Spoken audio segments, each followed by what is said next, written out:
tema muitíssimo importante, que é o transtorno de aprendizagem. Como o nome já diz, transtorno de aprendizagem vai muito além do que uma simples dificuldade no processo de aprendizagem, da leitura e da escrita, da matemática. O transtorno, ele está sempre associado a uma patologia. Muitas vezes a família não sabe, né? Não tem diagnóstico, ou não imagina que a criança possui uma patologia de base. Quais são essas patologias de base que levam aos transtornos de aprendizagem? Transtornos de hiperatividade e déficit de atenção. Com hiperatividade ou não, o déficit de atenção gera uma defasagem na aprendizagem, certo? Deficiência intelectual, que nada mais é do que um rebaixamento cognitivo, um rebaixamento do nível, né, do coeficiente intelectual, que é a nossa inteligência para aprender as coisas, né? Nós precisamos do cognitivo, da cognição, para que a aprendizagem ocorra, tá? Então, a deficiência intelectual está atrelada aos transtornos de aprendizagem. Além do TDAH, da deficiência intelectual, o que pode também estar associado aos transtornos de aprendizagem? A dislexia, né? Só que a dislexia é algo assim como as outras patologias que eu citei. O indivíduo, ele nasce disléxico. A dislexia não tem cura. A dislexia tem tratamento especializado. A partir do momento que a pessoa recebe o diagnóstico de dislexia, ela inicia então um tratamento para que melhore, né, a leitura e a escrita. Como o nome diz, disléxico, o prefixo dis mostra que a pessoa não é léxica, né, na leitura, porque o léxico vem da leitura. Então é uma dificuldade muito grande na leitura. Porém, o que gera também? Gera uma dificuldade muito grande na escrita, onde muitas vezes passa, né, quando não faz intervenção, quando não faz terapia, passa para a fase adulta. Então a gente vê adultos hoje disléxicos, com dificuldades na escrita, fazendo muitas trocas na escrita. E quais são as maiores trocas que os adultos têm na escrita? Trocas ortográficas importantes, como escrever você com cedilha, escrever o e o ão, não sabe como posicionar isso dentro da palavra, não entende que um está relacionado a passado e o outro a futuro, não entende a questão da tonicidade da palavra, né? Quando a tonicidade é forte na última sílaba, sempre vai terminar com ão, a ótil. Quando a tonicidade é mais forte na penúltima, vai terminar com am. Então isso são regrinhas fáceis de explicar para uma criança, de fazer então com que ela entenda através de exercícios específicos. Nós colocamos essa prática aí da escrita no dia a dia da criança para que ela evolua e para que ela, né, chegue à fase adulta sem fazer esse tipo de troca, que além de gerar uma comoção a quem vê, né, as pessoas olham trocas como essas num adulto nas redes sociais, por exemplo, e ficam impressionados, né? Principalmente se a pessoa tem uma profissão atrelada à escrita e à leitura.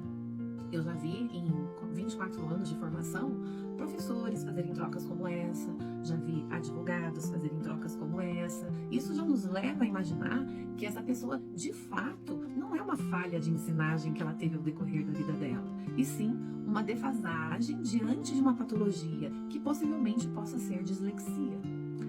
Para ter o diagnóstico de dislexia, não basta simplesmente procurar um fonoaudiólogo ou um psicopedagogo. O profissional, sendo fonoaudiólogo ou psicopedagogo, precisa ter uma experiência nessa área. Por que eu falo isso para vocês hoje? Recentemente eu publiquei no meu Instagram pessoal, Leandra Falcão Fono, fiz na verdade um repost da doutora Marília Seno, né? A doutora Marília Seno é uma fonoaudióloga que possui doutorado na área, vasta experiência nessa área da aprendizagem. E eu fiz esse repost porque eu achei importante. Qualquer profissional pode fechar um diagnóstico de dislexia? Não, e eu reitero as palavras dela. E falo isso não por mim e nem por ela. Falo isso para a classe fonoaudiológica. Por quê? Porque a gente não chega a fechar um diagnóstico de dislexia com tanta facilidade assim. Nós precisamos eliminar outras patologias que possam estar atrelada à dificuldade do indivíduo. Quais são essas outras? Deficiência intelectual é uma. Então, quando o paciente chega para mim na clínica com possível, né, uma interpretação aí, um possível diagnóstico de dislexia, só que ainda ele não tem o diagnóstico, a primeira coisa que eu faço é encaminhar para o psicólogo. E o psicólogo vai aplicar testes que somente o psicólogo está apto a aplicar, para nós vermos então qual é o cognitivo desse indivíduo, qual é o coeficiente intelectual dele. Porque uma pessoa disléxica não pode ter rebaixamento cognitivo. O disléxico cognitivo dele está intacto. Nós temos pessoas disléxicas, e a gente sabe bem, no passado e atualmente, pessoas famosas, pessoas artistas de cinema, né, que eram disléxicos, são disléxicos, né, alguns estão vivos no momento, outros já faleceram, que são disléxicos e têm uma inteligência extraordinária. Então a gente sabe de algumas pessoas aí no passado e atualmente também, que são extremamente inteligentes, porém têm a dislexia, certo? E eu quero compartilhar com vocês também, durante 10 anos eu fui multiplicadora do método das boquinhas, capacitei mais de 8.000 professores no estado do Paraná, São Paulo e Santa Catarina, de 2013 a 2023. Eu deixei de ser multiplicadora este ano, no mês de janeiro.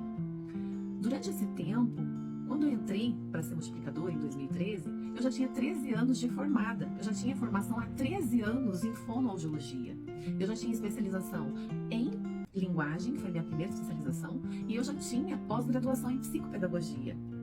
E olhem só, né? Eu comecei a dar aula na pós em psicopedagogia em 2011.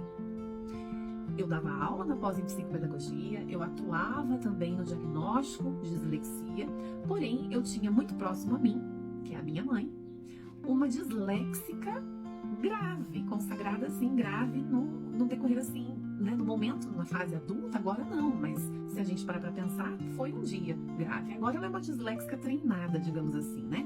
Então, mesmo com a minha experiência de 13 anos, que eu já não era uma recém-formada, eu demorei 13 anos para fechar o diagnóstico da minha mãe de dislexia.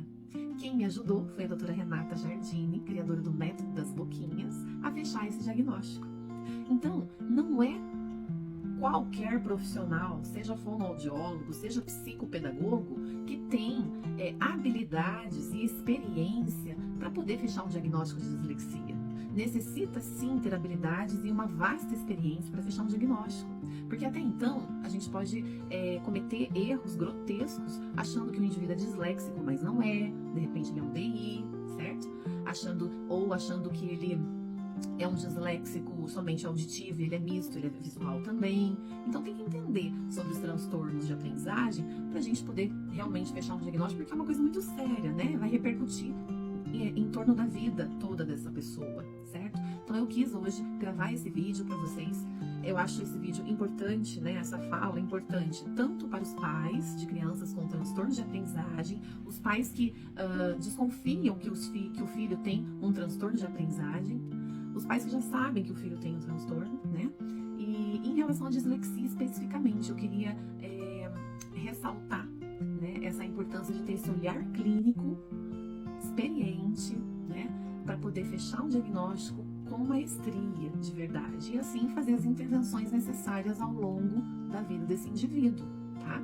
Tem mais um detalhe também, nós passamos por uma pandemia e algumas crianças ainda estão sofrendo o dano, né, os danos causados pela pandemia da Covid-19 por terem ficado em casa. Algumas crianças estão passando ainda, mas não deveriam mais. Se elas estão passando ainda, possivelmente é uma criança que tem uma patologia, é um TDAH, né? Pode ter um rebaixamento cognitivo aí de inteligência, porque já era para ter superado. Embora tenha sido recente, nós temos aí o ano de 2023 acabando e o ano de 2022 que essa criança poderia ter recuperado esse dano com terapia especializada, né? Com reforço, e de repente ela não conseguiu. Então cabe ressaltar que as dificuldades de aprendizagem, elas são facilmente trabalhadas, né? E nós conseguimos obter sucesso com o processo terapêutico num curto período de tempo. As dificuldades. Agora, os transtornos de aprendizagem levam mais tempo e levam um diagnóstico muito certeiro, né? Eu preciso, então, que uma vasta equipe profissional especializada feche esse diagnóstico em conjunto. Então, o fonoaudiólogo, o psicopedagogo junto, o neuropediatra, de repente precisamos do terapeuta ocupacional para estar fechando, o psicólogo. Então, olha quantas áreas estão associadas para que ocorra, então, de forma fidedigna, né? Que a criança receba de forma fidedigna esse diagnóstico para a vida dela, tá? Então, prestem bastante atenção nos sinais, né? Nos sinais que a criança apresenta em casa, na escola. Tenham sempre em mente que o contato com o educador da sala de aula da criança é fundamental, porque é o educador, na verdade, que dá o pontapé inicial para o diagnóstico.